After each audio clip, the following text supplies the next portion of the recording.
They sent me an email or called me, I forget, and asked me if I would do the cover for the next issue of Time, and I said, yeah, sure, absolutely.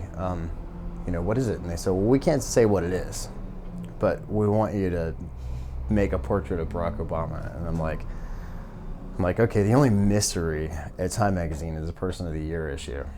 And they're calling me and asking me if they can commission me to do a cover, and they want a picture of Obama. I'm like, okay, so Obama's a Person of the Year. You can't tell anybody, but he's a Person of the Year. Okay. So I started making, they said they wanted something that was red, white, and blue to show the electoral divide. And I'm like, oh my God. Like, they want another Shepard Fairey image, like, that's not what I do. I don't make posters, and I don't want to do that. I don't want it to look anything like his.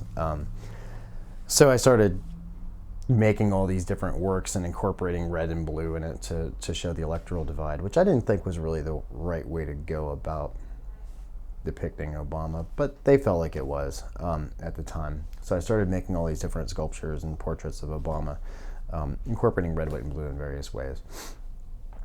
And it just kind of wasn't working out. I kept sending them the images. They're like, oh yeah, it's great, but they weren't like, oh my God, this is amazing. They weren't going crazy over it, which is what I was waiting for. And I'm like, that's not the right reaction, And then finally, 4 days before it was due, I sent him an image, and the guy responded. He's like, this is unbelievable. This is incredible. This is amazing. You're blowing my mind. And I was like, that's exactly what I've been waiting for, So I went ahead and finished that work and got it to him the night before it was due, the night that it was due.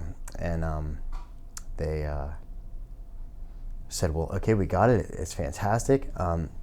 Tune into the Today Show tomorrow at 7 a.m. and you'll find out whether or not we used your image. And I'm like, you're kidding me.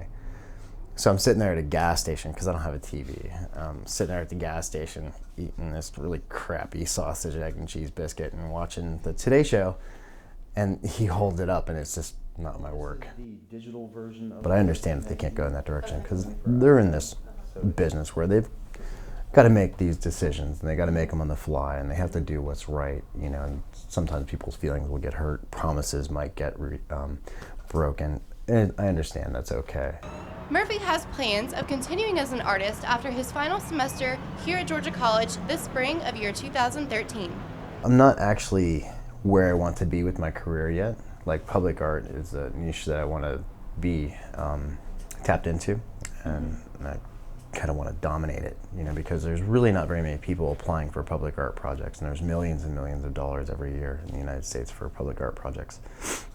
And there's usually like 20 people who apply for these projects, and they have budgets of like $500,000, $250,000. So that's kind of what I've been literally spending the last 18 years just preparing myself and building up my resume to get into that market and really be like this kind of go-to person in that field.